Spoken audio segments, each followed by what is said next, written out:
Paolo Avellino, madalas dalawin si Kim Chiu.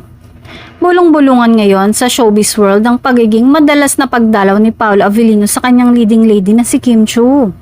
Ayon sa mga nakakalapit sa dalawa, tila hindi na lang trabaho ang dahilan ng kanilang pagkikita, kundi pati na rin ang mas malalim na pagkakaibigan at espesyal na koneksyon.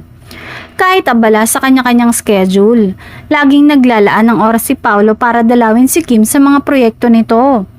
Minsan ay nasisilip pa raw siyang dumadalaw sa showtime at personal na kumukumusta kay Kim. Dahil dito, mas lalong lumalakas ang usap-usapan na hindi lang sa harap ng kamera nakakakilig ang tambalan nila, kundi maging sa totoong buhay. Marami sa fans ang tuwang-tuwa sa gestures ni Paolo na tinatawag nilang Paolo Sweet Moves dahil simple pero ramdam na ramdam ang effort.